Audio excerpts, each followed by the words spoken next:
is the American Nightmare, Cody Rhodes, and you are listening to Potsy and Tino on the Potsy and Tino Show.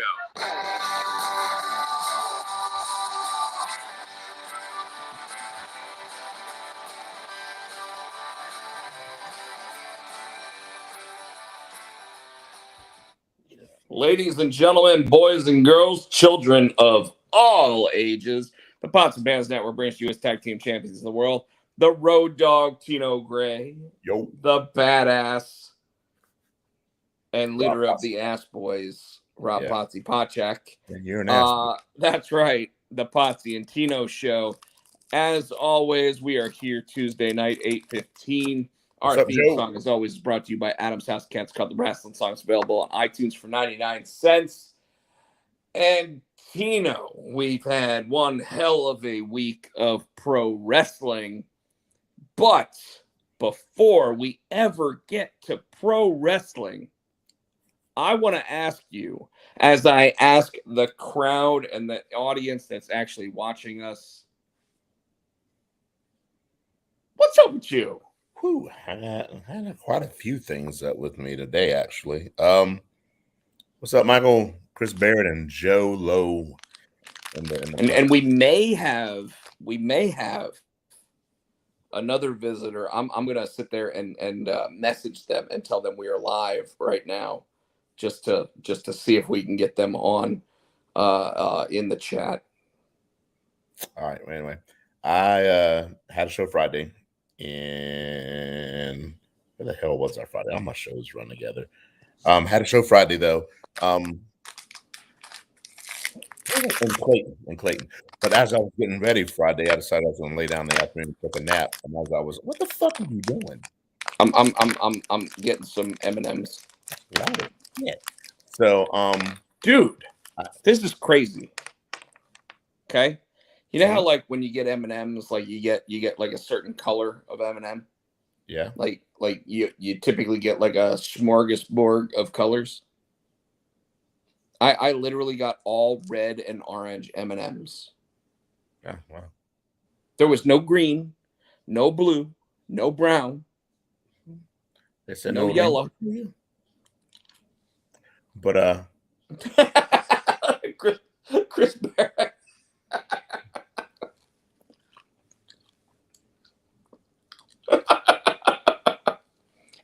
So go ahead. I can't because I fucking lost my train of thought because you're rude. Sorry. You were playing? No. Look who's in the audience, Tino. Katie. Hi, Katie. Oh, yeah. So I'd laid down because I was just chilling before I was getting ready to go do my show. And all of a sudden, I was just laying there looking at my phone. My head started spinning. I'm like, what the fuck is this? Like everything just like woo, woo, woo. So me and then all my genius, like, fuck, what's this? Decided I was going to try to stand up and go to the bathroom. When I stood up, I almost fell back down. So I'm like, fuck. But it only lasted a couple of seconds. I'm like, all right, well, that's weird. And then Saturday, I was laying down and it did it again. It didn't do it Sunday. So I'm like, well, I'm going to go get it checked out Monday. Yep. Monday, I went to the doctor. God, I got the vertigo. So, yeah, so I got vertigo. So I got medication for that. Which means probably won't be here that long because I got popped that and that makes you drowsy. And then she's like, "Well, take," and she said, "Probably having." I was sick a couple of weeks ago, or like kind of feeling bad, had a head cold. She said, "Probably what happened is I got an inner ear inflammation, and that's what set it off." So, yes, vertigo. That's lucky me. And then what else? So the reason why I'm here tonight is because Haley has tickets to see Justin Bieber in Greensboro, where she goes to school. She's at UNCG, and so she wanted Nicole to go. And so every time she's this is the 5th time she's seen Bieber, and this is the 5th time Nicole has gone with her. So that's kind of their thing that they do. So now, would you have gone to see Bieber? No, probably not. If Haley would have asked me to, yeah, I'd have gone. But it's so we would have done the show, but you'd have been live at Bieber. No, family first, you'd have done the show. You know how that rolls. I wouldn't have been here. I'll let you know. There'll be no show. We could have postponed it. Folks, the interesting thing about that is that Tino knows that I still would have done the show tonight. Yep. All by yourself. It would have just been me with the audience. It'd be like I would have invited Chris Barrett on the air with me tonight, and we would have done the show that way. Yep. Look, I'm sure Chris Barrett's going to sit here and say, well, damn it, Tino, why didn't you go? She wanted a mom to go, so that's a mommy-daughter thing that they do. And so that's pretty cool. That's pretty cool. I got a message from Tino that said why he wasn't coming tonight, and it said because Coke was going to Justin Bieber, and I'm like, Coke. Now, granted, I've known Tino long enough to where if I see an autocorrect misspelling of Coke, I automatically know that it means coal. But either way, still made me laugh a little bit. He's got Bieber fever. So then today, while she was at work, she texted me. So she's leaving. Her spring breaks next week. But now she has to go to New York because she got a text today that from her mother that her grandmother, who lives in New York, got rushed last night to the hospital by ambulance. And so we didn't know what the hell was going on. She was in ICU. Come to find out, she forgot to take, I guess she takes blood pressure medicine twice a day, and she forgot to take it. She got dizzy. She fell. Thank God. I don't even know who found her because she lives there by herself. So she must have been one of those little beepers, man. She might have been able to call 911. So Nicole's leaving Saturday, and I think she's coming back the following weekend. Since I work from home and everything, I can probably go too, but I got a doctor's appointment next week. I've got 2 shows next weekend, so I might not be able to go. So I might be here while everybody's in New York. So what it really means, folks, is that Tino will definitely be live in the Scrudio next week over here. It depends on how the vertigo and the meds go. I can't drive when I'm doing that. Well, maybe we bring the Scrudio to you. You're allergic to my animals. I mean, you're more than welcome to come, but you're allergic. I mean, I am willing to put up with it. Like I've put up with it from time to time over there, but you're more than welcome to come. I never thought you would because you always leave things. I try to limit it, but yeah. So what else is going on, man? Anything with Matthew? With the concussion? Oh, he got a clean bill of health. He's good to go. He's got glasses now, and he's just looking like a little. He's got molasses. Glasses. Glasses. I literally thought you said molasses. Yeah. And so he's got glasses. He's doing good, and he's ready for spring break. Well, now he's going to spend his spring break in New York. I think he was kind of hoping to stay around here, be able to hang out with friends because they had plans. They were going to go to the beach for a day and da. So we will see. Joe be bored working at home. Nah, I think I'd rather work from home. So did you take a look at my social media this week? Yeah, I saw some couple of the pictures, and I saw also you're having trouble with your Instagram. And you no. Apparently, you can make over $10,000 with Bitcoin by looking at my Instagram right now. Yeah, that shit's been like totally stolen from me. Did somebody get your what do you call it, sign in and your login information or something? They hack you? Dude, they hacked the fuck out of me. All right. God. And I said I'm gonna talk about this because this is fucking bullshit. Okay. So social media, right? Facebook, Instagram, both owned by Meta, right? Do you think that they have an actual customer service phone line you can call? So they do. But when you call it, you know what it says when you try to get your Instagram back? Now, by the way, they have not hacked my Facebook, and my Facebook has two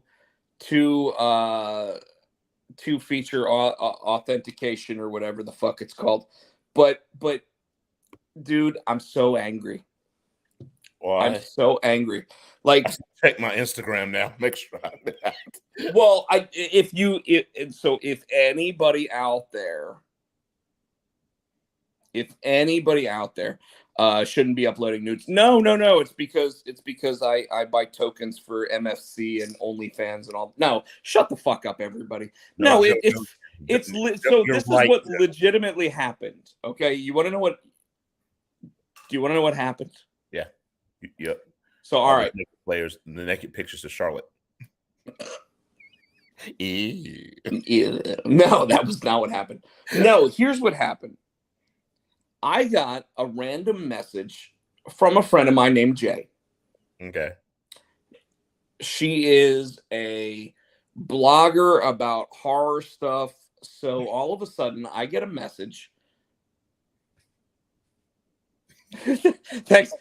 Oh, we got Jesse Heimbinger in the audience, and yes, he's the one that actually told me that I needed to stop buying the coins for OnlyFans and MFC. I thought it was really interesting. He knew exactly what my porn of choice was, but like it makes me wonder whether or not he's the one I need to pay to get my account back. Anyways, let me go. Wow. Let me go ahead and continue. So anyway, I get this message from my friend Jay, and Jay is, like I said, she's a blogger about horror movies. She also blogs about like vegan food and stuff. And I get this random Instagram message that says, "Hey, if you get a text message from me, it's because my Instagram got hacked." Now, it looked like her Instagram had been hacked anyway. Like I noticed it. I started looking at it, and I'm like, okay. And she's like, "So I need to get it back through my backup account." Sounds legitimate so far, right? I'm like, okay, it still sounds kind of weird, still sounds kind of like trippy and whatever, but whatever. We'll sit here and we'll listen. And I'm like, how do I know it's really you? And then I get a text message from them. So I'm like, well, shit, now I really think it's them. Right? Okay. So I'm like, all right, now if I see something come in, I'm going to think that, okay. So I sit there and I approve the message. And before I know it, I'm getting a message saying, "Hey, you've been logged out of your Instagram. You've been logged out of 4 of your Instagrams," because I also have ones for Junior High Horrors and one for Immortal the Comic and another one for a thing called Recessive Comic. And I'm like, what the fuck just happened? By the time I sit there, and Tino, I mean, this is literally like 30 seconds.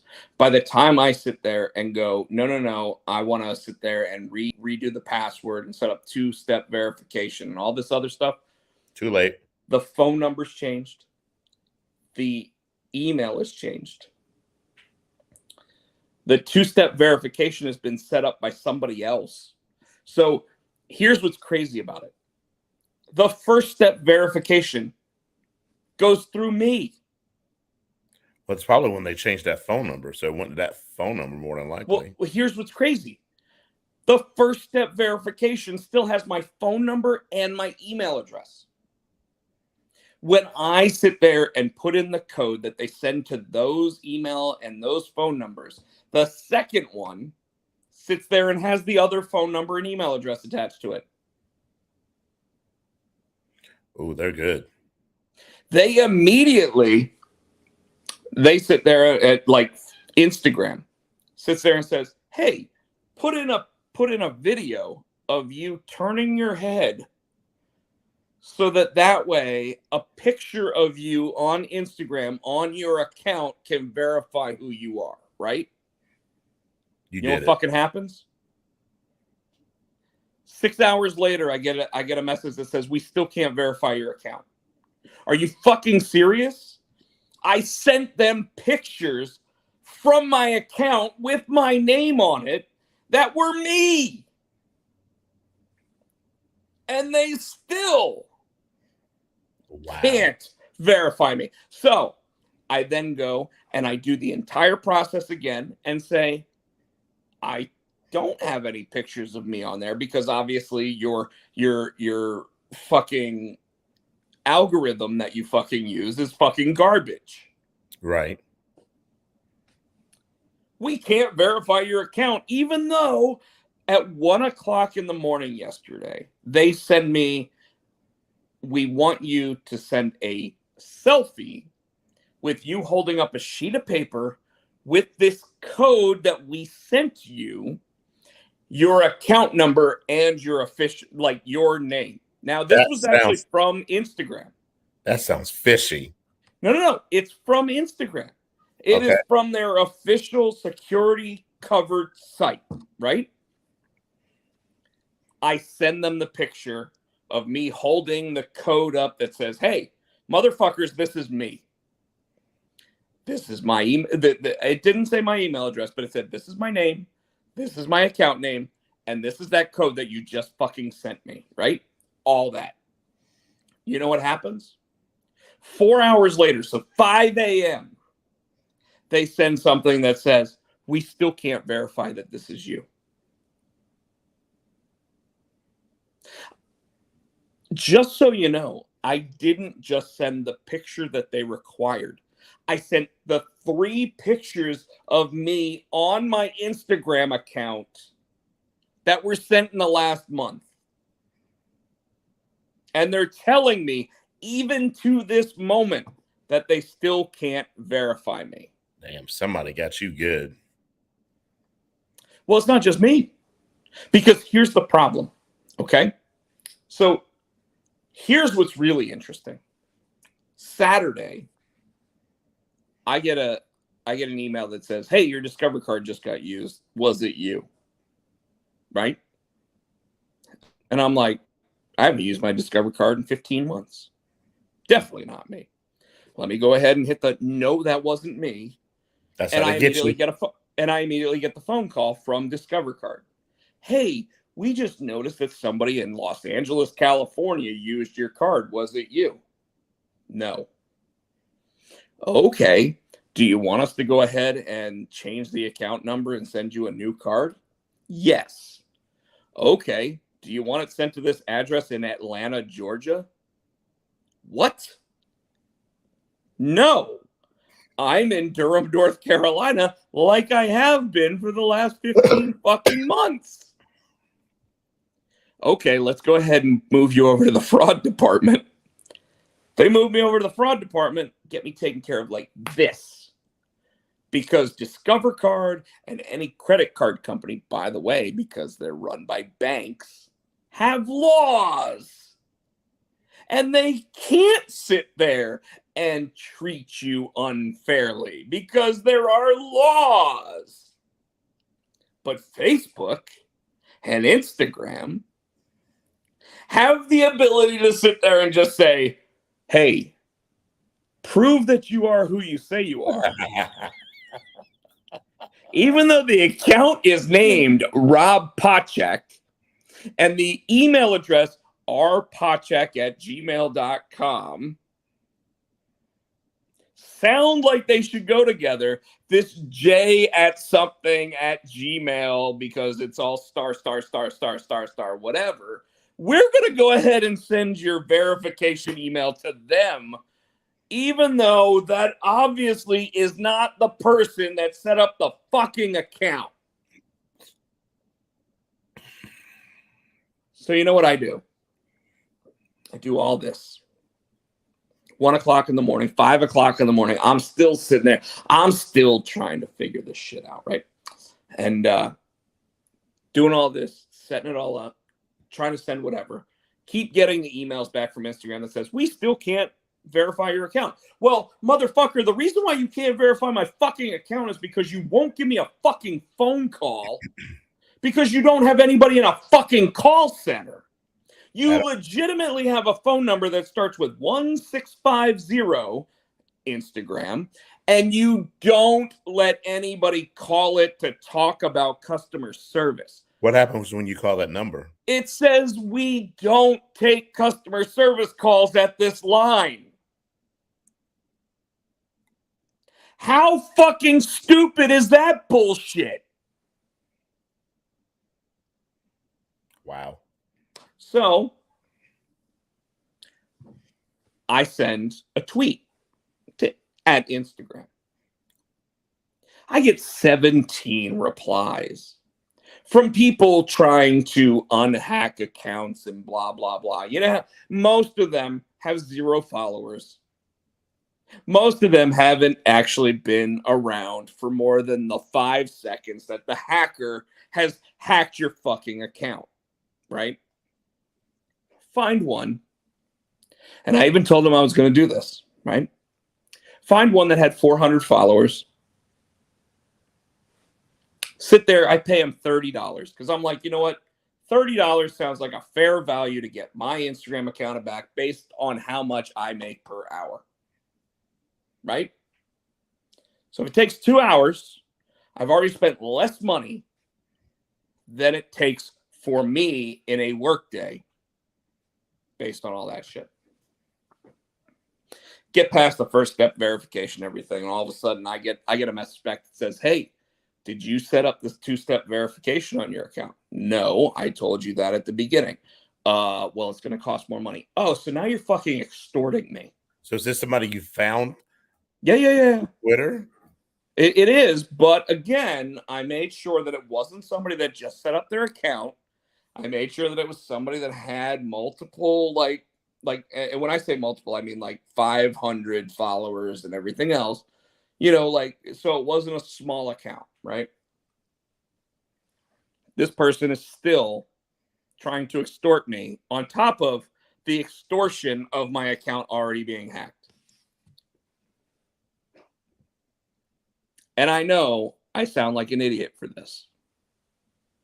Except, Tino, here's the problem. Anybody who has developed and grown their, Chris Barrett says, yeah, you really got it. Anybody who has developed their online social presence and gotten 2,000 followers the way that I've gotten 2,000 followers does not want to just give it up for free. So you're willing to sit there and give a little bit. So I should read to you and everybody else here the text messages that I've been sending back and forth to this guy that said he would get me my account back for $30 because they tried to extort me for $400 more. And I said, fuck you. You already told me that you were going to get my account back for me. And I told him that by 8:15 tonight, if he did not tell me that he had my account back, which, by the way, it's past 8:15. I still don't have a message that says that my account is back in my name, that I would exploit him. And I would sit there and run his name on the internet. And it's not just going to be on YouTube where we have 5 or 6 people sit there on a weekly basis. It's going to be on Twitter where I have 550 followers. It's going to be on Facebook where I have more followers. And this guy has been sitting there and I've been like, hey, either give me my fucking money back or get me my account like you promised you would. And he's been like, I don't lie. I promise you I'll get you. Well, guess what? You're now late. I said you're going to get me my account back. If you don't, I'll go through Instagram and I'll do all that. So Chris Barrett wants to know what's this guy's name. And I said I would do it. So here we go. The name, and I'm going to post it in the chat. Oh, shit.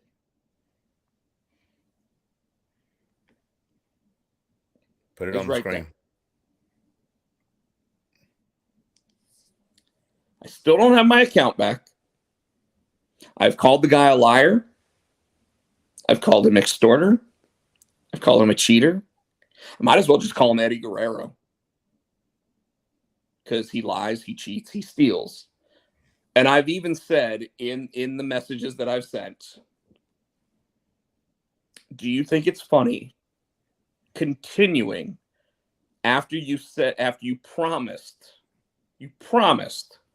that you were legitimate, that you were just going to take people's money away from them? Do you feel good about that? Do you legitimately feel like a good big person in these moments? Because I'll tell you, I think it's shitty. It is shitty. And I don't even think it's shitty necessarily about him as much as it's shitty that Instagram and Facebook do not have an easy way to get your account back when it's been stolen from you, even though there are pictures of you.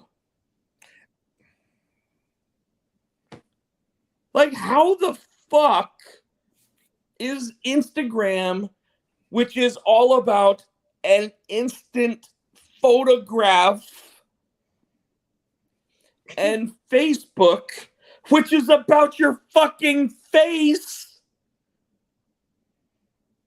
How is it that these two major social media websites, do not have, and by the way, Tino, this morning when I tried to post saying that Facebook and Instagram would not let me talk about the fact that they do not have someone to call, they edited my message on Facebook and would not let me post that.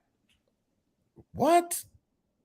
Legitimately, they took half my post off my post. Facebook did. Yes.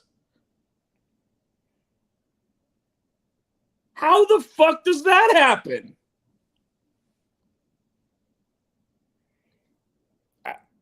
I gotta tell everybody, But this week's kind of sucked for me because, like, my phone, I shattered the screen right here. So I went out and I finally bought a case for my phone. I ordered another phone, which will be here by Saturday. Interestingly enough, by ordering one from eBay that is unlocked, I'm getting twice the memory for half the price of what I buy a new one for from Motorola, and for the same price that I buy the regular version if I were to try to put in an insurance claim for it. Check out Bear's post.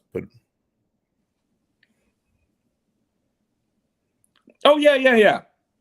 Absolutely. And dude, at some point, I am probably going to post almost every text message that has been sent between me and him.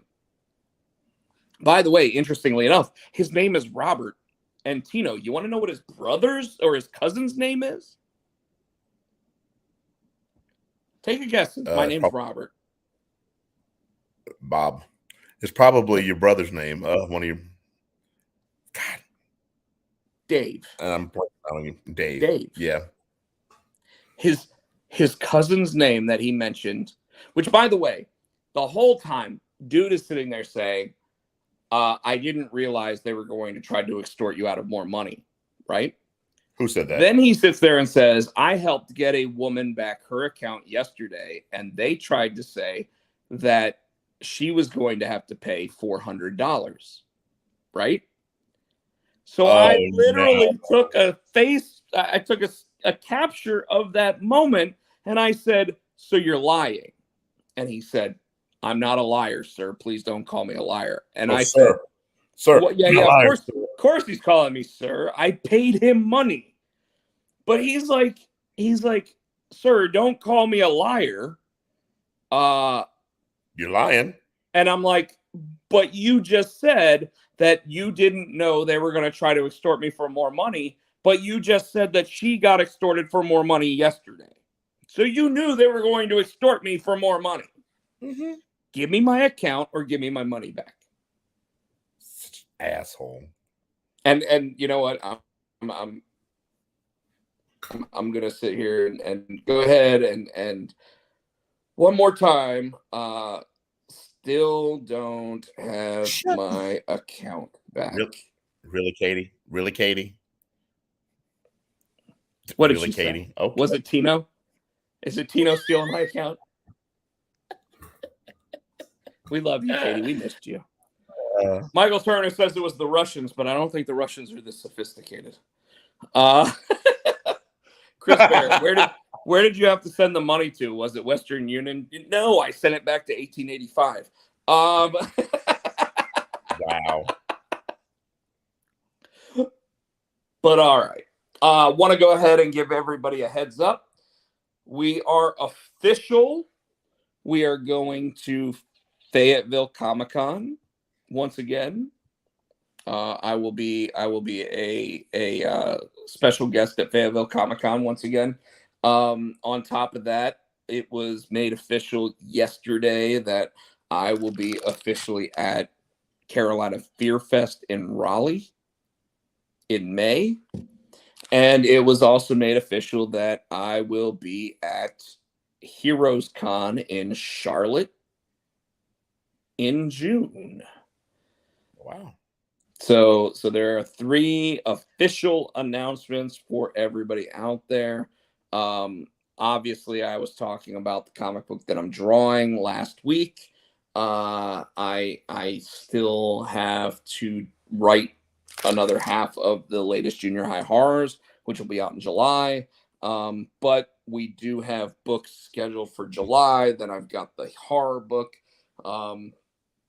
Yeah, lots of fun stuff. And Tino, one of the good things that happened this weekend is I got my hands on this bad boy right here. Wow. See how big it is? Yeah. Like, this thing is massive. This right here, anybody that knows me knows that, like, my 2 favorite comic book artists are Frank Miller and Jim Lee, right?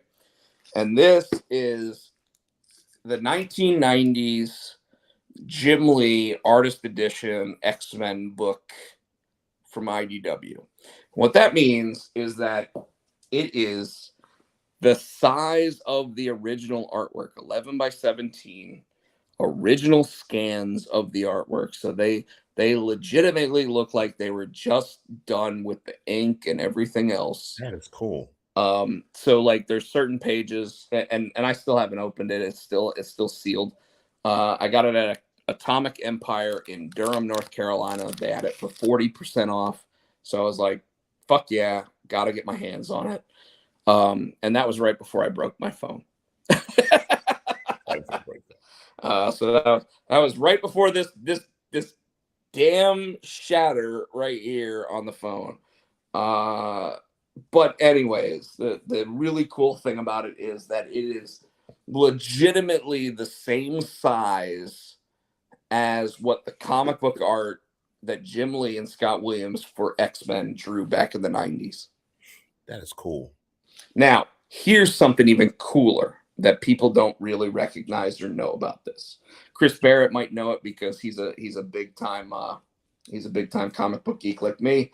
Joe may know it as well, since he says he loves him some Jim Lee.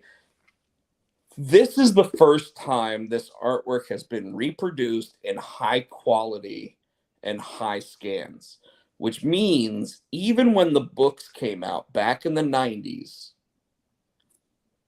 this stuff was downgraded in size so that it would actually be able to reprint well based on the technology of the day.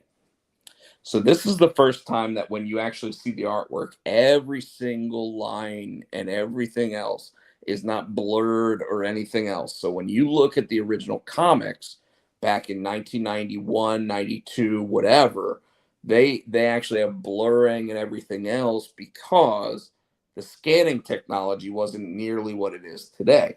So when you see this, you actually see like all of the little lines and everything else that Jim Lee and Scott Williams put into it from Wolverine's arm hair and everything else. But where it really comes in is all those really explosive like 2-page spreads that he did when like X-Men number 1, 2, and 3 came out, and they went and they fought Magneto up on the moon and everything else. Like all that stuff is really done in a way that like it's never been seen before. And of course, the best part about it is it's all done in the original black and white. So I'm super excited to sit here and open this up at some point and actually take a look at it. Who are you talking to?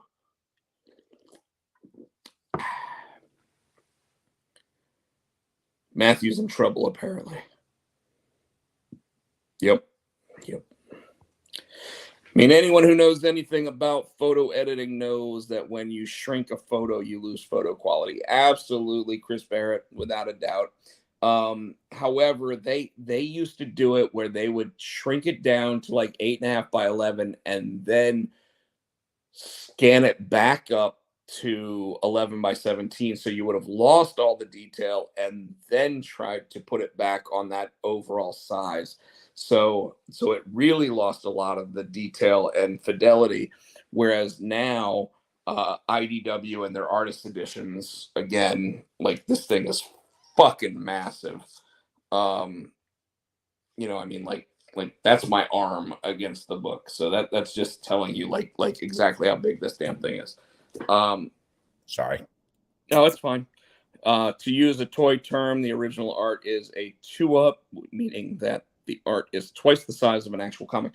It's actually more than twice the size, believe it or not, Chris Barrett. Well, no, it's not exactly twice the size because comic books are done at like 6.75 by like 10.25 or something like that.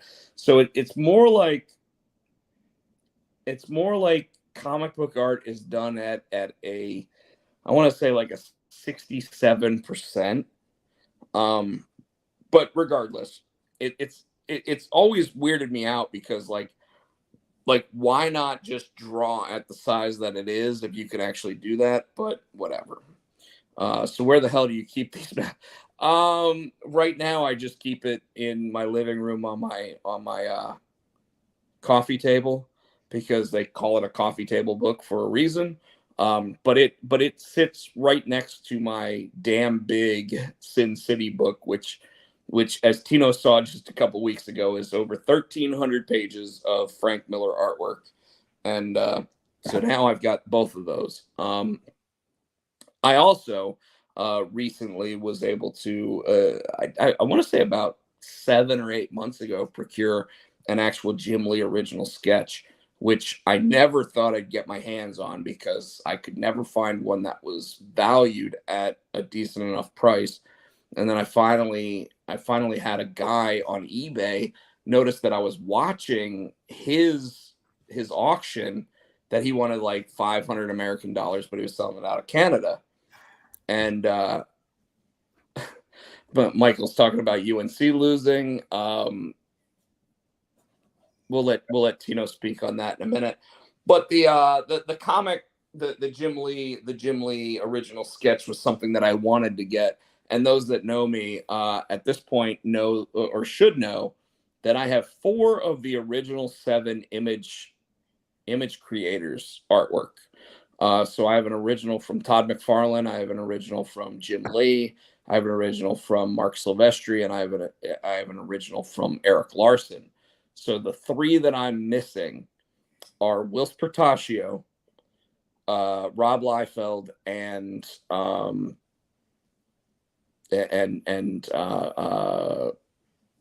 said Whilce Portacio, Eric Larson, or I have an Eric Larson. Jim Valentino. So and Valentino's artwork, who created Shadowhawk back in the day, and worked on Guardians of the Galaxy before the movies ever came out or anything. He gave up drawing for a long while, so his artwork is actually very expensive right now. But for the 30th anniversary of Image Comics, has actually decided he's going to do some comics this year. So it'll be interesting to see whether or not getting some of his stuff is going to be possible. Chris Barrett asked the question, Tino, before we get into pro wrestling, or before we ask the crowd what their weekend was like. If people want to go ahead and tell us what their weekend was like, Katie, Michael, Chris Barrett, Joe, anybody else, go ahead, please. But he says, aren't you friends with Liefeld? And while I did write a comic book called X Liefelds and do have a picture of me shaking his hand, he does not like me very much and has blocked me on Instagram, which is great because I don't have an Instagram account now. What did you do? What's that? What did you do? What did I said, hey, what do you think of me writing a comic book about you in the 90s? And he said, that sounds like a great idea. You should go ahead and do that. And I'll tweet about it. And I said, awesome. So I went ahead and I created the comic book and I put it out. And I basically got told, hey, don't bring these to me to sign because this guy is a trash writer and blah, blah, blah, blah, blah, all this other stuff, after he said he would be really nice about it. So Chris Barrett, yes, in your words, I am Rob Liefeld's friend because that's how he treats all of his friends, apparently. Wow. How did he just turn on you like that? Well, all right. So there's a couple ideas here. A couple thoughts. First one is that Rob Liefeld is one of those guys who, when he hears an idea from some fanboy, he probably sits there and goes, oh, yeah, that sounds great. Go ahead and do it. Thinking it's never going to happen. But you did it. When I say I'm going to make a comic book, I make a comic book. And he couldn't take it. And, well, the book came out at San Diego Comic-Con, and he was sitting 8 feet away from me at the Marvel booth. So when one of the websites caught wind that this book was coming out, they asked Rob Liefeld if he would sign the book, and he said no. So that's what caused all the controversy. And it made everybody, in terms of like eBay resellers, sit there and go, oh, this is perfect. We'll sit there and say that lawsuits are incoming because Rob Liefeld wants to shut down this book from coming out. Whatever. The thing about lawsuits is that, like, parody law works in the favor of the creator, right? So if I want to make fun of something, I can make fun of it once. No problem. Like, it's just, I mean, look at the New Yorker. It's all it does with its little comic strips, right? So it's one of those things where, like, he sat there, got his panties in a bunch, all that, whatever. And the truth is that, like, I looked at it as him sitting there saying that he didn't want anything to do with it was his way of actually sitting there and putting the word out about my book. And didn't hurt it at all because, Tino, as you know, any press is good press. Is good press. So when my book sold out in 24 hours in comic shops, there's a reason behind that. And it wasn't because he was just being a dick and saying you shouldn't do this and you shouldn't. He literally said, don't bring it to me to sign, which to me kind of meant good for this dude who actually put out this book that I didn't think was actually going to come out. Cool. When he blocked me on Instagram, I was a little disappointed. But now, like I said, I don't even have an Instagram, so it doesn't even matter. It doesn't even matter anymore. So anyways, yeah. I did. One last thing I want to say about comics before we jump into pro wrestling and how everybody's weeks were, because I want to go ahead and let everybody talk about their week. Like I said, Joe actually said his weekend. He talked about his weekend. Michael, if you want to talk about your weekend. Katie, please tell us about your weekend. I would love to hear about the old GS, the old GameStop.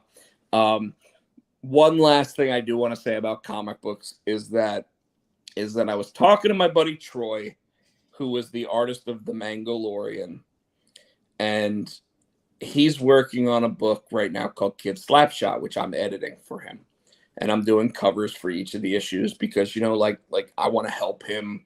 You know, if 200 people buy my name, I want to get him the extra 200 sales, right? So I said to him, I was like, Troy, what do you got planned for after Kid Slapshot? And Kid Slapshot's supposed to launch in July. Same time as Katie. GameStop is definitely worth talking about. Definitely worth talking about. And apparently I now just got an email that says that I need to talk about the horror comic I'm drawing on Saturday with the creator. But who emailed you? The creator? Yes. Oh, she's which watching. Is a good thing. Which is a good thing. But anyway, I was sitting there talking to Troy, and I was talking to him on the phone about another issue with something else. And I said to him, I said, what do you got planned after Kid Slapshot? And he's like, well, I kind of want to do this, and this. And he's talking about like just more Kid Slapshot stuff. And I'm like, no. After your mini series of Kid Slapshot, because I might have another parody idea. And Tino, I wasn't going to do any more parodies. I'm trying to get out of parodies. So what happened? happened? Even though every parody I've written is pretty fucking funny, right? Pretty well received. Like I haven't had a bad review on any of these books. But I told myself, hey, I got to start pushing myself to, and so I said to him, I'm like, what do you think about another parody? And he's like, well, I love Mad Magazine stuff, so what do you got in mind? And I think I may make fun of DC's Crisis series. Okay. And I won't say what the name of it is on the air because I don't want anybody stealing it because it's too good. So Tino will get an exclusive on this after the show. Chris Barrett, I did see my Facebook messages. I have not taken a look yet. Yep, there you went. I see something. I see something about. I see something about Jim Valentino artwork. So I'll have to take a look at it when we get off the air. But needless to say, I may write a Crisis parody because I love DC Comics. B, I love Crisis. C, George Perez, as most comic book fans know, is in really bad health at this point with stage 3 cancer, and has decided to forego treatment and just let his life lapse as he goes through it. And he is, God, as much as, I mean, he is such a big influence in the comic book world. He when they put out the absolute version of Crisis on Infinite Earths, which was the 1986 Crisis where Supergirl died and the Flash died, and they basically restarted the whole DC Comics universe. When they put out the absolute version of that, he drew every single DC comic book character that showed up in that book on like what they call the slipcase, which is what they slide the book into, right? So that's why they call it the slipcase. And then they had Alex Ross, who is the biggest painter in comics, paint over his artwork. So it was all, and I mean, it looks like the Sistine fucking Chapel. You didn't hear what I said? I did not. I said, is he related to Bob Ross? No, he's not. He didn't paint happy little trees? No, he paints angry little villains and excited superheroes. But anyway, but Alex Ross is known as probably the best painter in comic books, and he painted over George Perez's artwork. So, needless to say, if I do a Crisis parody, it is going to be homage to one of the greatest comic book artists of all time, who unfortunately, like I said, who has gone through I mean, it has drawn every character in both the Marvel and DC universes. Like you know the character Nightwing. Yes. So Dick Grayson. Yes. When Dick Grayson decided to not be Robin anymore and become Nightwing, George Perez designed him. Wow. When the CW did its Crisis on Infinite Earths 5-episode crossover series. Yes. And you saw the old man come out and talk to Supergirl and the Flash in the 5th episode of it. And they were at Perez Way. I vaguely remember that. Yeah, it's been a minute since I've seen it. So that was Marv Wolfman, the writer of it. But where it took place was Perez on the road named after George Perez. That's cool. So just to give you some insight. But anyways, so I've been giving some serious thought to writing yet another parody.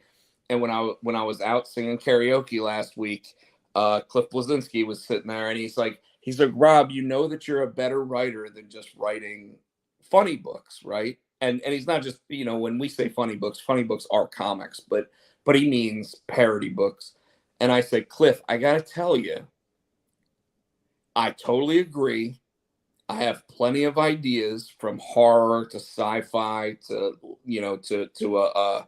I've already told you that I've got a rom-com that I'm working on as well. So I mean I've got one of everything that I'm working on. Rom-com forever. I really haven't been working on it. It's just there. Like at some point it will get done. But like I've got something in every genre, but for whatever reason, I get that wild hair up my ass that sits there and goes, you got to do this parody. And every time I do one, it's good. I can't help it. It's like it comes to me. I sit there and I go, fuck it. I got to write this shit. I write the whole thing down and then we're good. So anyways, we've been going for about an hour now. I'm sorry. I didn't mean to go this long about all this craziness because obviously it's WrestleMania week and there's been a lot of shit that happened. But I do want to go ahead and sit there and say, Katie went ahead and said that there's not even worth her time talking about what's going on at GameStop. Joe basically said that his weekend was good, working on finishing the new chicken pen, I guess. Chicken coop. Chicken coop. Yeah. Chris Barrett, it'll be too late, but maybe not. The reset of the DC Universe, except no one told Alan Moore. Hey, I love, if you guys haven't seen it, Alan Moore recently has been on the BBC trying to do these like master class, like learning how to write like crazy awesome stories. And every time they explain who he is, like at the bottom it says like Hogwarts wizard. It's like it says comic book writer, Hogwarts wizard, leader of a cult, Christmas Santa, like all these crazy, because he's just got this crazy gray hair and he's got this big beard, and it just like every time and it's the BBC just basically going fuck Alan Moore, like whatever. It's still funny, and it's actually pretty funny. So so Jesse Heimbinger out there, I noticed that you posted a thing that says GS sucks. I will let you go ahead and explain that if you want to. The fact of the matter is, Jesse was a training manager for GameStop for many, many years, and all I'll say about it is that he was so deserving of district management and above, and for whatever reason, all the people above him wanted to keep him in the same spot that he was, because he was really, really good at his job. And he finally went out and found a job at another company that now pays him almost twice as much money as he made. He says he took it dry. I'm going to say that they found the biggest... I was going to say cucumber, but it was more like a zucchini squash or a squash or a spaghetti squash, like this thing that just, and that's what they decided to. Katie says she doesn't even know where to go. So, yeah. So Chris Barrett's talking about the Alan Moore thing. Wizard writer Aleister Crowley's nephew, an inspiration for Gandalf. Like, this literally is what they put in his name bio below him. Like, it's just fucking awesome. Or a cactus. Yes. So Jesse actually got the cactus multiple times. Spiked base. So the Negan bat that was sold by GameStop, except they actually did have the real barbed wire on it when Jesse was trying to get promoted. Seems to be about the accurate depiction of that. So love you, bro. Anyways, oh shit. I can say I don't have a GameStop story of the week this week. So if they wanted to give one, they're more than welcome to. But otherwise, Joe, thank you so much for putting up with us for the first hour. As always, I will let you know as things come up. Not on Instagram because, well, all I do is sell Bitcoin and whatever else on there now, and try to give all the credit to somebody else, apparently.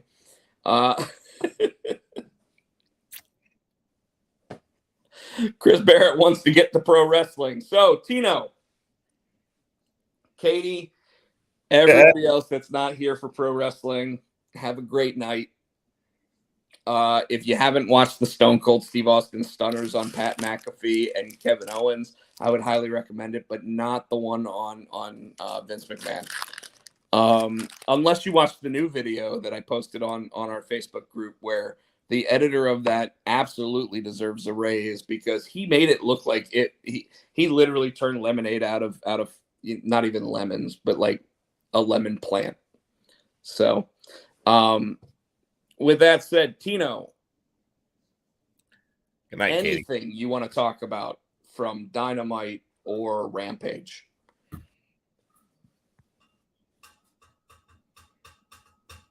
Tony Storm, that's about it.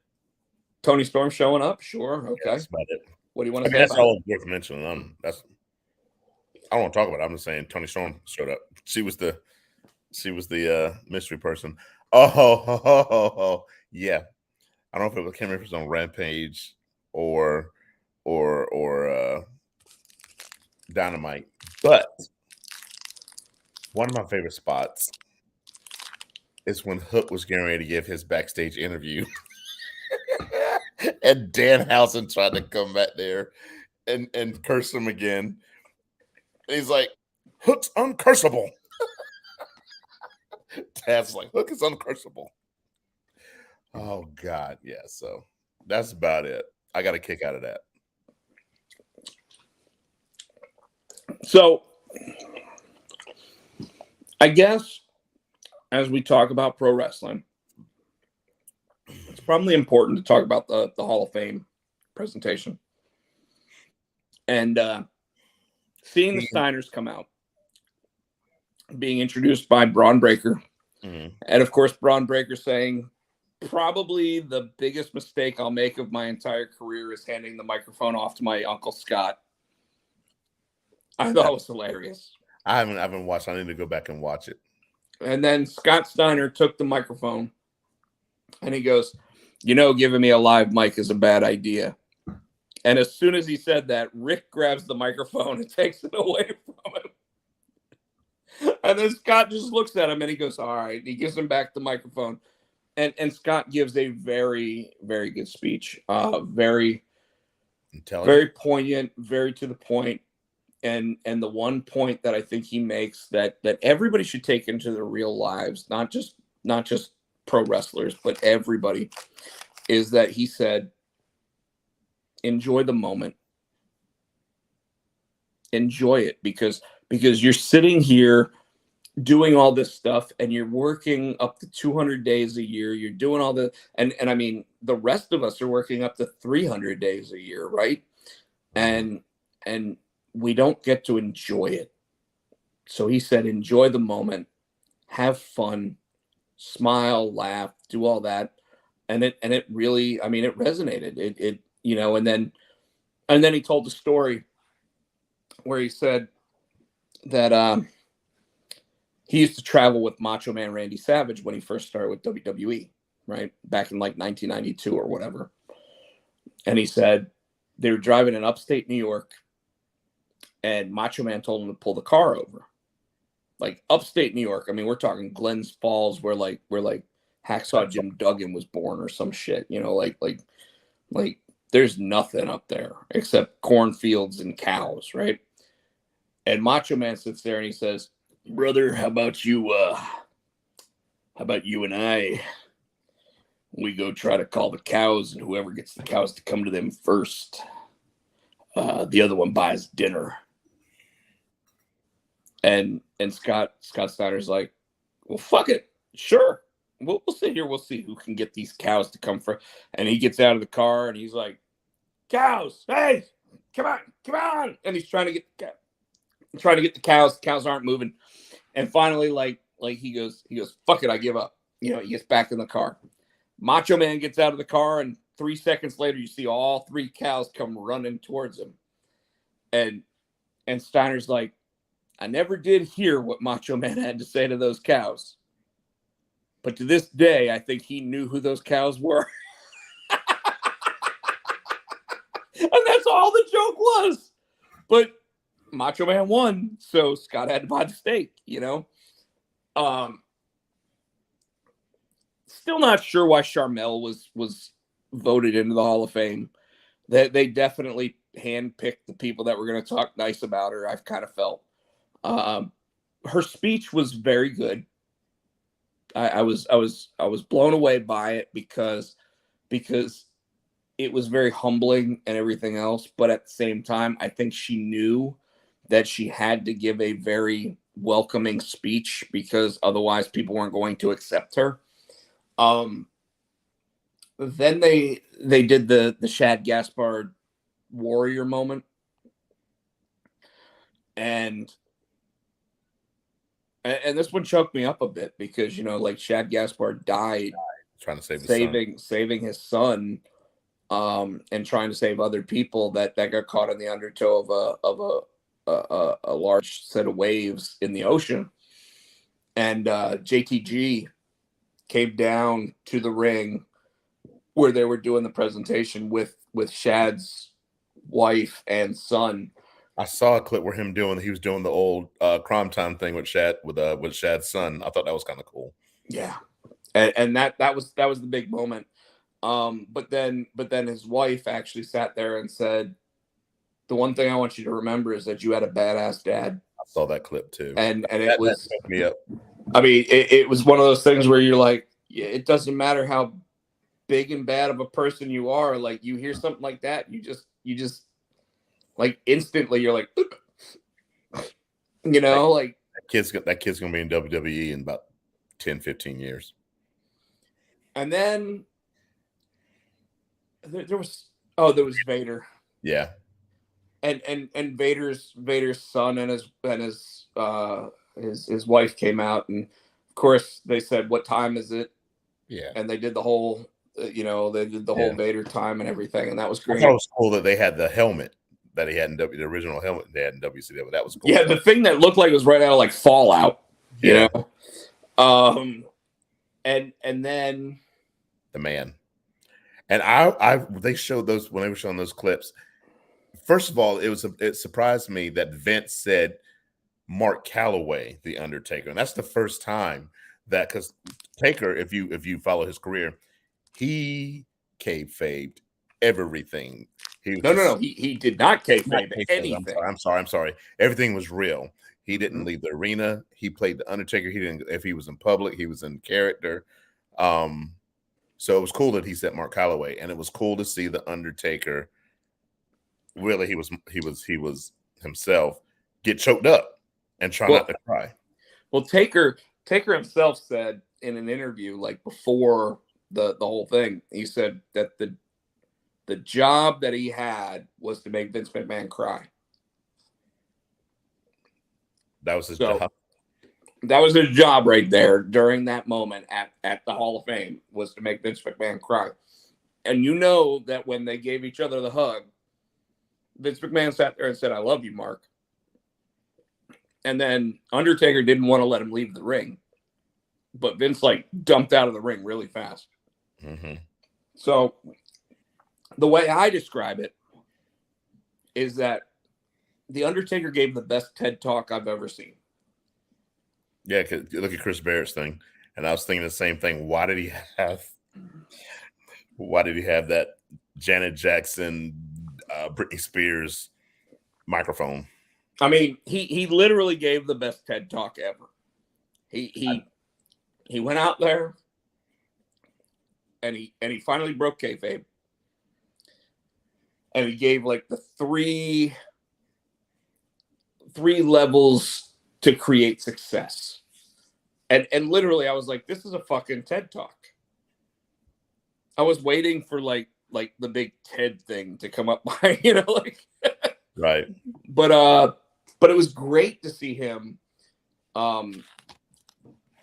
It was wonderful to see The Undertaker actually go behind the scenes with all that stuff. And really, really break down the stuff that, like sure, we saw the last ride Undertaker story and everything else, but this is the first time that The Undertaker really gave it unedited to you what was going on. And my favorite one that, the favorite thing that he said out of all of it. And then after this, we can, I'll let you say what yours was, and we'll just go on to like what's been going on in wrestling. But when he sat there and he said, Kane, you and me had the greatest storyline of professional wrestling history. Oh, I'm sorry. He makes me call him Mr. Mayor. And then he said, oh, don't get hot. Don't get hot about anything because I never did when you stole all my moves. Oh.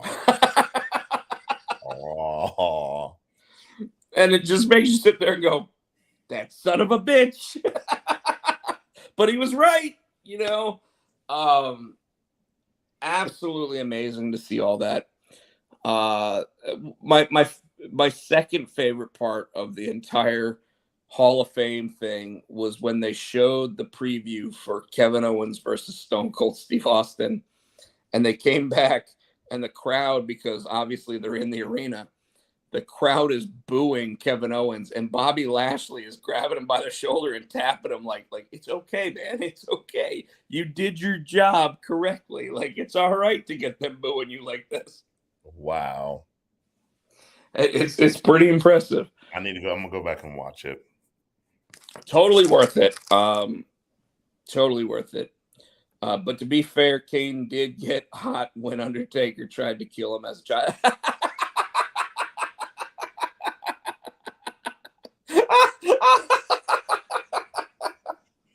Yeah, it wasn't until Uncle Paul found him outside in the bushes.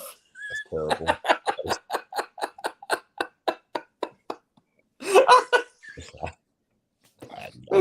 That's too good. All right. So, anyways, Tino. NXT. Well, NXT. All right. No. NXT. Oh no. Last week just was pretty much. We'll talk about Stand and Deliver. We don't need to talk about we don't need to talk about that about Tuesday. Okay. Stand and Deliver. What did you like?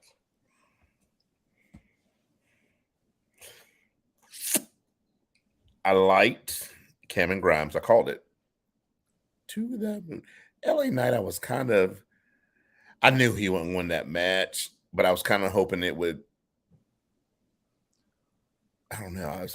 He put on good offense. I was just kind of hoping for something there. It was like, it was a good match, but I don't know. Something about it I didn't like. Excuse me. So with Stand and Deliver, we got MSK winning the tag team belts. I got a feeling they're the ones that jump the crease. I think MSK is going heel. Well, I have a feeling they're losing the belts. Because I don't know if you noticed on Twitter, but a young female from NXT posted pictures of her beaten up face from Wes Lee. Oh, from MSK. Who? You got to look on the group Facebook page, but is it real or is it just part of a storyline? I guess no. She sat there and said, "I've been with the guy for a year, and it sucks knowing that like he's a champion right now, and this is how he treats people." Oh, fuck. Yeah. Who was it? I won't say anything more about it till more comes out, but she posted the pictures of her beaten up face and apparently said that his reaction was, "You're an NXT wrestler. You're going to get scrapes and bruises from time to time." Fuck, I didn't see that on Twitter, but anyway, go ahead. So I have a feeling that MSK is going to be the next the next Velveteen Dreams. At the same time, I think the Creed brothers actually have started looking really good. So I'm excited about what they've got coming. I find it interesting that you got Raquel Gonzalez and Dakota Kai coming back together. And who's the women's champ now, Tino? It's still fucking Mandy. Why? What did I say? Well, but toxic attraction loss. I figured she's been on top. I figured they'd all lose. Well, I think it's because they're getting ready to put her back with Dolph Ziggler. Because if you've looked at their Instagrams and I can't look at their Instagrams. Obviously, I don't have Instagram anymore. But on their Twitter accounts, they've been taking pictures when both of them were the champ at the same time. By the way, that women's championship belt is sexy now. Like with the NXT 2.0 color scheme on it. Yeah. That shit is hot, dude. I can't wait until they show. Like, I wouldn't be surprised if Braun Breaker breaks out a brand new championship belt tonight. So, did I just ruin Raw for people? Fuck, it's 24 hours old. So, does that mean Dolph's going to be permanent at NXT now? No. You said they're going to probably put him back with Dolph. Well, maybe they will. Maybe they won't. It doesn't matter because they obviously can show up on Monday Night Raw now. Let's see, they haven't pushed anybody really to. They haven't put her against the number one contender. I mean, the only one that they really pushed to be the number one contender was Cora Jade. They made a last minute decision to sit there and go, no, she can't do it. They haven't pushed anybody else because Io and Kylie she's cute as shit, by the way. Cora Jade is like her and Casey Catanzaro are like super. Yeah, Cora Jade is also like 19 or 20 years old. I don't care. She's super cute. Yeah, we knew you were. I wasn't saying anything that was going to get me in trouble. She's an adult. I can say that. Barely. You could be That's her dad. All I said. Old enough to be your dad. Dude, I'm old enough to be most people's dads now. Anyway. I'm probably old enough to be Chris Barrett's dad. That's about it. Anyways, the Braun Breaker versus Dolph Ziggler match at Stand and Deliver, I was very disappointed by. And I'll talk about the only other match that I was disappointed by right after. But I was disappointed by this match because I now know what happened on Monday Night Raw. And I feel like the only reason why they didn't make the title change at Stand and Deliver is because they were like, well, it's only 2:00 in the afternoon. Who's watching? No, and I think they had what? They had every title change except those two. So. Yeah, but again, I mean, like, Mandy didn't lose her belt last night. Yeah. So, anyways, then we go. So the number one match I was disappointed by. Tony D'Angelo versus Tommaso Ciampa.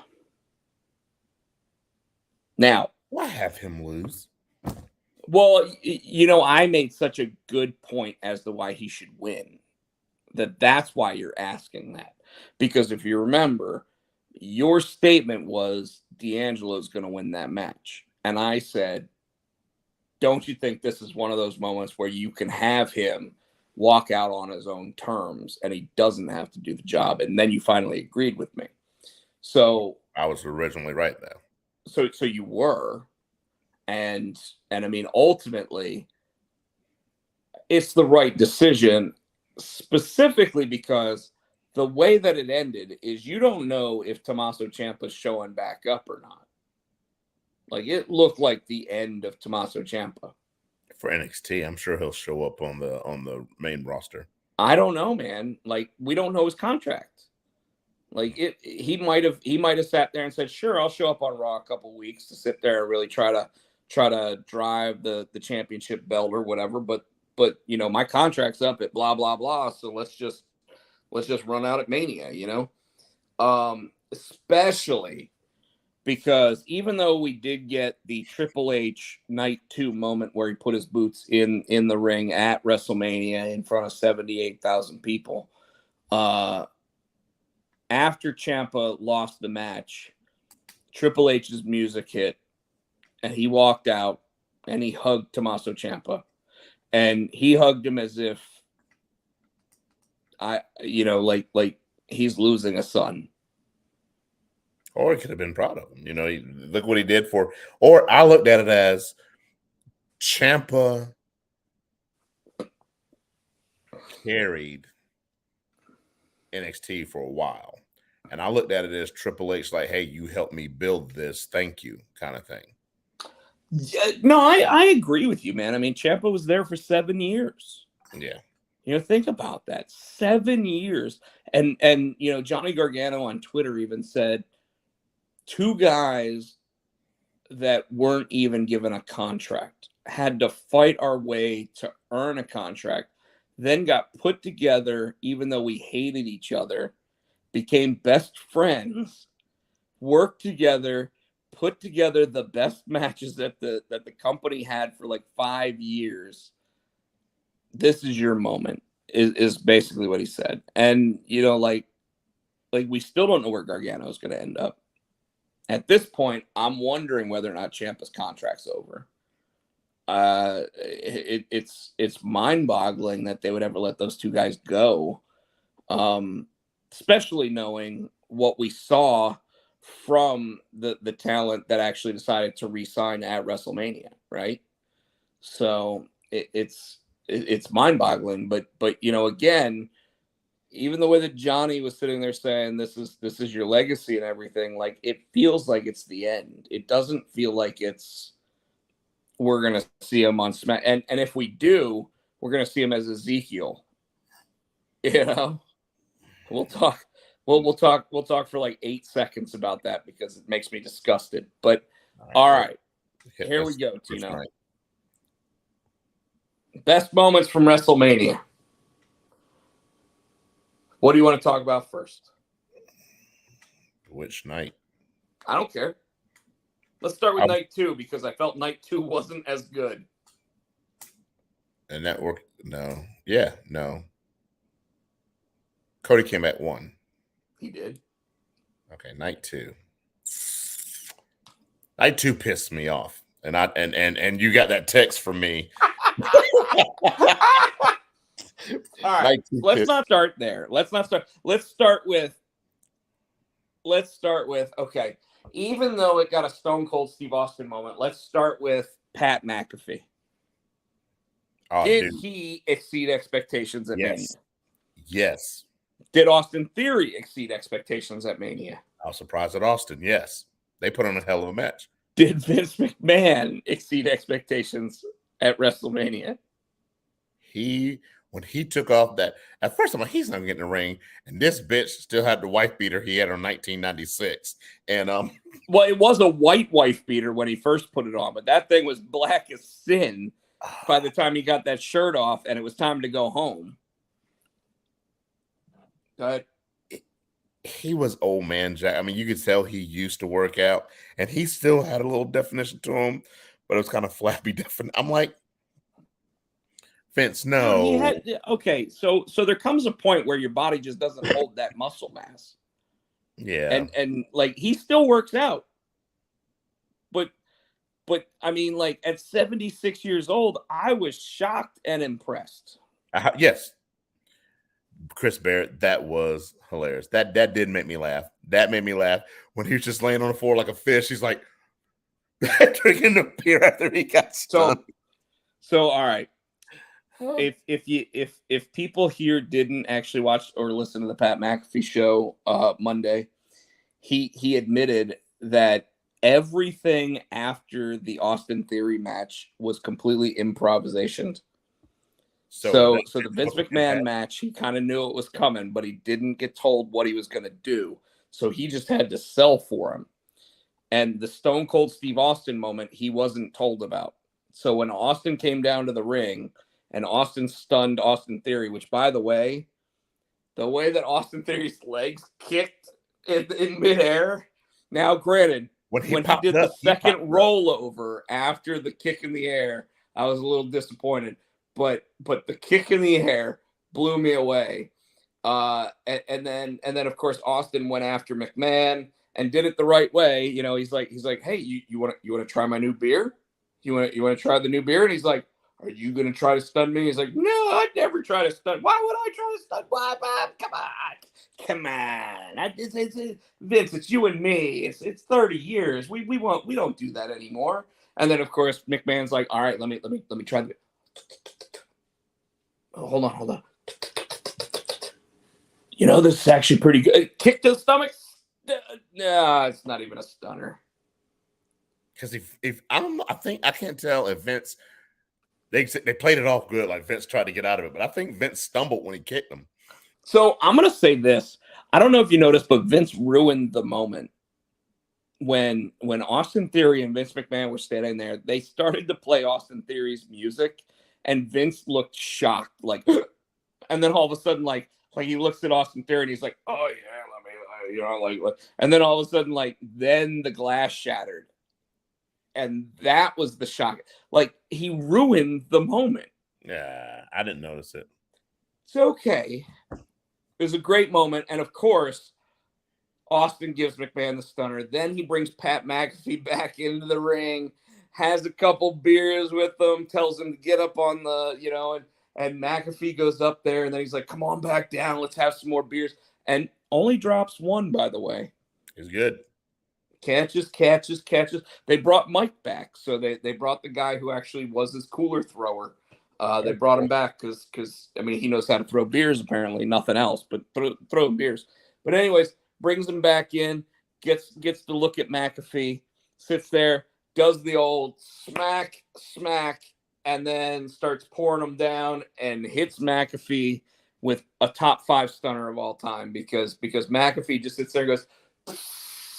Yes. And you just see it like shoot out of it like in a stream, falls down, falls out of the ring, and then like you said, when they finally show him on camera, he's just somehow got his hand up here and the beer's just pouring into his mouth like he's still knocked out like. That was awesome, and it's now the cover picture on our Facebook group page, by the way. But I didn't notice that because it's too good not to have it up there. So all right, what did you think of the women's championship matches? I was surprised that Charlotte won. I don't know if that was audible. I knew Ronda was going to win. I just knew Ronda Rousey was going to win because like Mandy on NXT, they have not built up a challenger, and I don't give a shit about this one. They haven't built up there's no number 1 contender on SmackDown unless they bring Bayley back. Well, we may see that on Friday. Now, I enjoyed the Bianca Belair Becky match, though. I thought that was a good match. Okay. What did you think of Cody Rhodes' return?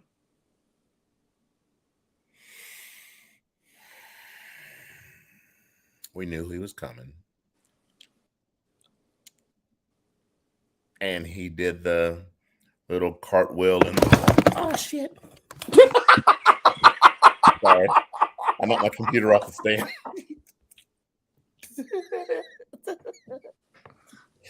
But he did the little cartwheel and the thing, the old Stardust thing. The match could have been better. I mean, for what it was good. I thought it was going to be a squash. I would have been satisfied with the squash. I like the fact that the match did actually have substance to it. I really wish that Cody was the one that hit the pedigree. I can see that. You know, the next night, Triple H puts his boots in the ring, retires officially, whatever. The next night, they could have at Monday Night Raw could have had Cody talk about how he talked to Triple H backstage, and Triple H gave him the pedigree. And I'd have been okay with that.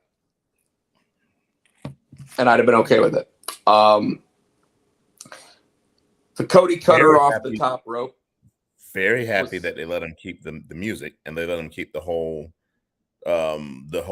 American. I was the American Nightmare and that whole gimmick. I was worried that Vince was going to be like, No, so Vince. I saw the interview. So the backstage story is that Vince McMahon, Bruce Pritchard, and Nick Khan all flew down to talk to Cody in Atlanta. And Vince was like, if it ain't broke, don't fix it. Because Cody wanted to keep the American gimmick. He wanted to keep the music. And Vince Cody flat out said to him, I'm not coming back to be Stardust. And Vince said, I don't want you to be Stardust. I want you to be this guy, because if it ain't broke, we ain't going to fix it. And it's I'm not surprised. Vince got to own everything. And you don't think that he now owns those T-shirts that came out with American Nightmare? I mean, they're being sold on WWE Shop. You know what I mean. So you're right to an extent, and he now owns the rights to Cody Rhodes for the next 3 years or whatever the contract terms are. But let's be real, like Cody wasn't going to sign a deal with WWE if Cody was going to be Stardust. He wasn't going to sign a deal with WWE if he was going to be dashing Cody Rhodes. Wasn't going to sign a deal that basically made him anything less than what he set out to accomplish, right? And like our Facebook group sits there and talks about how Cody Rhodes is a turncoat and this, that, the other, because they're all AEW homers, and that's fine. They can be that. I still think that what he set out to accomplish in 2016 when he left was he wanted to be a main event player, and WWE didn't see him as one. So he left, and he did exactly what Drew McIntyre did. I was about to say he did the McIntyre route. Well, except Cody did it bigger. I mean, Cody won the New Japan Pro Wrestling IWGP Championship. He won the Ring of Honor Championship. He won the NWA Championship. He won every belt that his dad had, plus more. And then on top of all of that, something that McIntyre didn't do was start a competitive brand, and even take that to the next level, where it was people like Meltzer saying you'll never sell out 10,000 seats in a stadium. And the first show they did, they sold 15,000 seats. Now, at the same time, there has never been a moment in Cody Rhodes' life, not at Wrestle Kingdom, not anywhere else, that he had 78,000 people chanting his name. That's true. And his entrance at WrestleMania and the amount of money that he probably made for that one appearance, even if he had never shown up for WWE again, was probably more money than he made his entire contract at AEW. I wouldn't doubt it. And you know, like people can sit there and tell me I'm full of shit and everything else, but the fact of the matter is that Cody Rhodes probably made more money in that one appearance at WrestleMania, beating Seth Rollins in the second to last real match on night one of WrestleMania.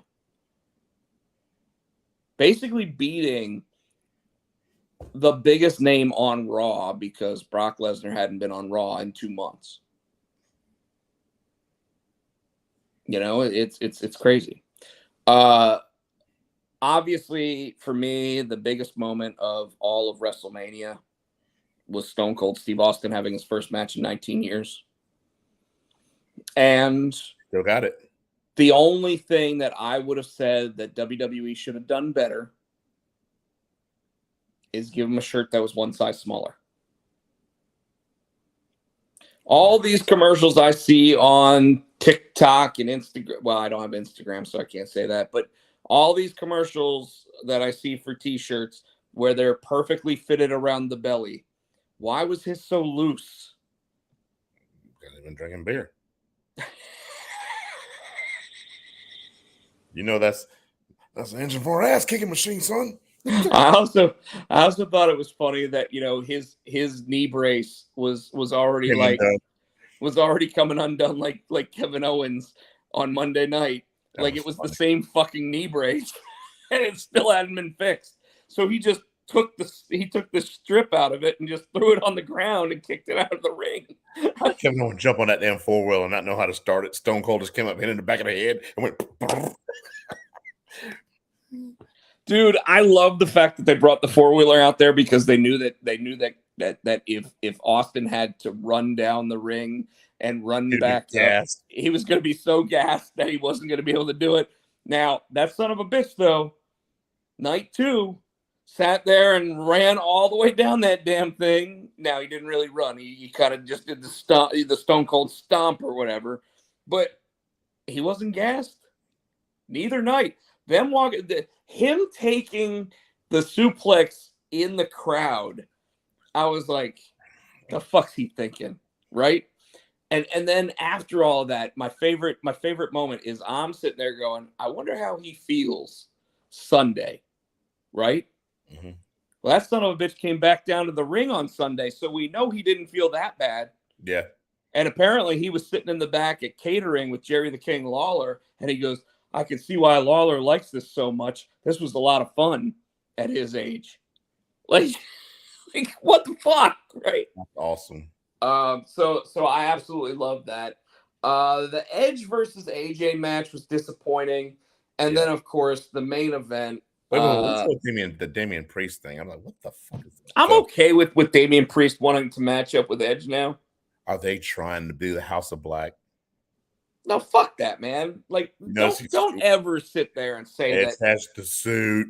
Now don't ever say that Edge is trying to steal someone else's idea. I'm not Edge. I'm not Edge. WWE. Dude, House of Black is stealing Edge back from like the Ministry of Darkness days. Don't even fucking like try to say like if Edge wants the Ministry of Darkness back, Edge can have the fucking Ministry of Darkness back. And you know what? Malachi Black and Brody King sitting there on Instagram and Twitter saying, oh, this is the House of Black on Wish. Go fuck yourself. Oh, I didn't see that. Brody King sitting there thinking that he has the right to say anything about Edge. Go fuck you. Like that. Fuck you. Like who are you, Brody King? You're a lapdog to Malachi Black. Shut the fuck up. What if Brody King came to your door right now? I don't give a fuck. He ain't getting in. I got my Ring doorbell. I'll turn the lights out. Oh, okay, I thought so. That's what I thought. Seriously though, man, this is bullshit. Brody King sitting there saying that Edge looks like Malachi Black on Wish. Shut the fuck up. I didn't see that. Malachi Black wishes that he could be Gang fucking Grell. Hell, the mystery about this was the army. Yeah, You're talking about a 12-time WWE champion. Malachi Black couldn't even win the belt once. Shut the fuck up. All that bullshit. Let's talk about the part that pissed me off. All right, go ahead. Why? Why did Roman Reigns beat Brock Lesnar? That was such bullshit. So they let him do all that shit to Lesnar. Again, they let him do all that shit to Lesnar. You just knew Lesnar was going to get his payback and get both belts. And then they don't give it to us? The fuck? And why does the Bloodline still have all the fucking belts? Well, very first match of WrestleMania, Rick Boogs and Shinsuke Nakamura versus the Bloodline. Rick Boogs got injured. Blew out his patella tendon and whatever. So they call it audible? So they called an audible. Okay. Whether or not they were supposed to win the match or not, there was definitely like we ended that match early. All right, Roman Reigns, he got hurt. And Monday night, when Roman Reigns went to lift both of them belts, one arm went up and the other arm stayed like here. Yeah. Why do you think? Oh, they're going to let Cody go for that belt. They're going to let Cody go for it. Are they? Yeah, did you not hear the speech he gave Monday night? Yeah, but everybody sits there and says that they come back to win that belt. Again, Vince just signed this man for 3 years. You don't think that's part of his contract? He wants to win that title? I don't think that it's in his contract to get the very first one after WrestleMania. Then who do they have? Who they again haven't built anybody. So why? So remember when Roman was face and they were shoving him down our fucking throats? Yeah. Now he's heel and they're shoving him down our fucking throats. Well, wouldn't you rather have a champion on both TV shows once a week? Because for the last 5 weeks we didn't have a champion on Raw. Yeah, but I don't want to be Roman Reigns anymore. I want to see I don't know. Roman has entertained me, but I'm like, dude, it's getting stale now. Well, okay. Here's the thing. I like a good champion who holds a belt, but you got to make that champion look in peril. Somebody's got to come close to beating him and then not beating him. Nobody has come close to beating Reigns. He's beat every fucking body. They've made it to where he, you know what I'm saying? There's nobody, but you know what I'm saying, right? They got to make it where somebody you think they have a chance. Everybody they put up against him, besides Brock, you knew they weren't going to fucking beat him. So who do they have that can do that? You know what I mean? Michael Turner said, "Ding dong, hello." Yeah, it's going to be Bayley versus Roman Reigns. Yeah, but Michael, if you didn't see, Big E has a broken neck right now, so he will not be anywhere near a WWE ring for at least 8 to 10 months. Unfortunately, and I was saddened to see the New Day lose the match to Sheamus and Ridge Holland. I felt that was in bad taste that at WrestleMania you put over Ridge Holland when you know that he broke Big E's neck. Yep. I still hope that when it comes to WrestleMania season next year, that Big E wins the Royal Rumble and does it in quick fashion of throwing out Ridge Holland, and then goes for the championship on Raw, which allows Roman Reigns to go after to get beat by The Rock or whatever, how they plan on doing that. So you oh, that's right. They're gonna have a Raw championship, and Roman's gonna be undisputed on SmackDown. I forgot. Yeah, I mean, I don't know how they plan on doing that, but at some point they're gonna crown a new champion on Raw. So you asked me, why did Roman win? Well, The number one easy way to sit here and talk about this, Tino, is that Roman won because he's under contract. If I had to guess, Brock Lesnar's contract ended last night. Doesn't mean that he doesn't have a option to come back to WWE, because WWE is going to be the only one that can pay him. And I'm sure his contract basically says, hey, if AEW offers you something, we get a chance to match, right? And we've all seen it. Brock was more entertaining for the last 6 months than he has been his entire WWE career, except maybe the boombox. So ultimately, we got what we expected out of Brock. In fact, we got more than what we expected out of Brock. I mean, we got Brock on the microphone actually turning decent promos. Yeah. We got Brock doing more matches in a 6-month period than Brock had done in the last 5 years. So I mean, all things considered, I'm not disappointed. Where I am disappointed is that the match felt like it was rushed. The match felt like it ended early. And, well, it did, because I think he was legitimately hurt. Well, and I said that, you know, I like everyone who's asked me, I said, if you watch that video, you hear Paul Heyman sitting there saying, my tribal chief, you can't, you know, you got to get up, you got to get up, you got to get up. And you heard him say, it's out, it's out. And he just kept saying, it's out, it's out. And at that moment, the referee got up and went and talked to Brock about something. And if I had to guess, I would say that he sat there and said, Roman just said that his shoulder's out. We're going home. And whatever the end was supposed to be, which was probably going to be 2 more suplexes, probably another F5, probably two spears and 2 Superman punches and whatever. They just went, we're going to the end. Now, at the same time, I was hanging out with some people singing karaoke last night, and my buddy Jason sat there and said, you know, I don't know if that's really the case or what the deal is, because the past couple WrestleManias, when they get towards the end of the night, like every single one of those, it just feels like somebody sits there and goes, hey, I'm going home now. And they just call it. And it's like, all right, I'm done. You know, and 1, 2, 3, match over, you know? And I kind of agree that may have been something, although I don't. Like, I do think that when you look at Roman's shoulder, it looks bad. Yeah. And then there was even that moment where Michael Cole and I think Corey Graves were saying, did he just pop his shoulder back in socket? And when you saw it, like it looked like there was something down in his tricep that wasn't there before.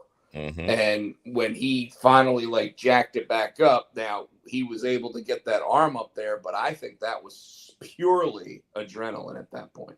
Yeah. I don't, because even later he's sitting there outside the ring, sitting there going like this, and they're like angling it so it looks like both hands are all the way up, but it did not look like both arms were all the way up. And last night on Monday Night Raw, it also didn't look like it. So I think that they're going to protect Roman. They haven't gotten an MRI on it yet. They don't know exactly what the extent of his injury is. But it's very possible that you know, they just protect him and they don't have him wrestle for a while or whatever, because the plan is still to have him go up against his cousin at WrestleMania next year. So he's gonna hold it to WrestleMania next year? I don't know, and it's a really good question, and I don't know if that's the answer, because I could almost see them having a way to get the belt off of him in a bullshit manner, then The Rock winning the belt back only to lose the belt to Roman at WrestleMania. You know, like maybe The Rock comes in and says he's going to defend Roman's honor because Roman's injured. And then the belt gets lost. The Rock has to win the belt back. You know, this is a good storyline if you do it this way. Rock wins the belt back at SummerSlam. Then all of a sudden he holds the belt through Royal Rumble. And then Roman wins the Royal Rumble. Although I would still like Big E to win the Royal Rumble if he comes back at that time. But then you got to put a pause on Rock's movie career too, in order to run long programs like that. You don't have to do it as much as you think. I mean, hell, the Rock did it once, man. Like, he could do it again. But anyway, I don't know. I don't know what their plans are. I don't know where they're going with it. All right, let's hit Raw. Let's hit the dumbest part of Raw. Ezekiel. The fuck. And the I love that Kevin Owens is like, Elias? I'm Ezekiel. He goes, no, you're Elias. He goes, and I used to like you, and now I don't. No, that's a lie. I never liked you, and I really don't like you. That whole I'm Ezekiel. It's horrible. What are they? That it's horrible. He's dead. He's about to be future endeavored. I hope that the way that they did it last night kills this new character so fast that they bring Elias back in 3 weeks. Even if it's with a fake fucking beard, I don't care. Hello, my name is Elias, and the world, the WWE stands for Walk with Elias, was fucking over. Yes. So this Ezekiel wearing pink trunks and coming down to the ring without a beard and half the hair that he had, what the fuck? They're trying to Rick Boogs him. No, they're trying to unboogs him. But here's the funny thing. They could have instantly had him come back out as Elias without the beard last night because Rick Boogs is injured for 8 months. Yeah. Yeah. Other than that, like I said, the Cody promo was fire. Actually got choked up during this promo, which was when he was talking about his dad. That I like the story he told when he was 8 and said, "Dad, I didn't know you were a champion like Hulk Hogan." And said Dusty just kind of looked at him real stern and had to set him straight. So I'm looking forward to see what they do with him now. Bianca came out. I didn't realize, when did she get popped in the eye that bad? I'm trying to remember in the match when that happened. Don't know. But dude, she had a shiner. I was hoping Gable Steveson would come back out again, like he did at WrestleMania. I called his moment with Chad Gable. Yeah, but I don't think we called it like that. Wow. So I guess he'll be that. We know who his feet will be with when he hits finally. I didn't even say it. At WrestleMania, Rhea Ripley and Liv Morgan came down wearing what they tried to say were Batman and Catwoman costumes. That's dominatrix like a motherfucker. And I sat there and said, no. It was more like Average Joe costumes from Dodgeball. Nah. Because remember, they ended up wearing the dominatrix outfits? Yeah. So yeah. After Raw went off the air, Cody Rhodes had a match with Kevin Owens. Did not know that. And before the match started, Cody Rhodes put his hand out like he did for Seth Rollins and actually shook his hand. And him and Kevin Owens actually shared a hug. And then had the match. I don't know who won the match, but I'm assuming Cody Rhodes. But still interesting, considering that Kevin Owens was considering going to AEW. And right now he's the biggest heel on Monday Night Raw. So having him go up against Cody Rhodes makes a lot of sense to me. Michael Turner said she got kicked in the face when Becky came off the ropes. I have to go back and watch. I don't remember that. Though. It's probably true. Yeah. I felt that the Ronda and Charlotte match was very bad. And yet most of the internet sites actually said that it went over pretty well. But that is what it is. So, Tino, you got anything else? No. Show went a lot longer than I wanted it to, unfortunately. Me too. The drugs kicking in. The vertigo medicine's kicking in, so I'm like, been trying to hold it together. Chris Barrett's asking about my Cheetos and my M&Ms and my M&Ms. And the fact is until I get my Instagram account back, I'm pretty pissed off, Chris Barrett. So I'm going to be eating a lot of snack food. All right, folks. So probably we'll be live next week. Either I'll be there or he'll be here. What time is your karaoke on Mondays? Karaoke on Monday starts at 8 p.m. This is the It American. goes for when? 11. All right. And we'd love to have you. All right. So, Tino. Yo. You can be followed. And they can still follow me on Insta. That's Tino. You can follow me on the Twitter machine. I am HootieFan91. You can follow him on Twitter at Rob Potcheck. You can follow him on the TikTok. He is Rob Potsy Potcheck. You can follow us on Twitter, Potsy and Tino, Facebook, or the Potsy and Tino Show. Each and every Tuesday, we're right here, live and in living color at 8:15 on the YouTube under the Pots and Pans Network. As always, we want to say thank you to Adam's House Cat for our theme song, which is the wrestling song. You can get that on iTunes for 99 cents, 99. And I think that's about it. And so until next week, me and Instagram boy here, we will see you then. Good night, folks. Thank you.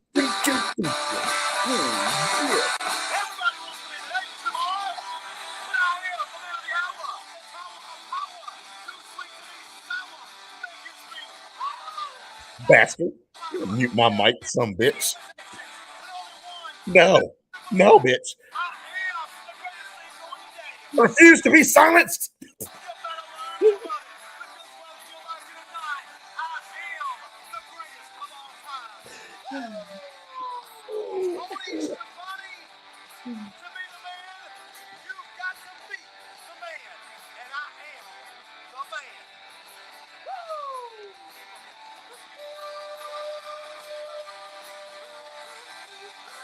Time.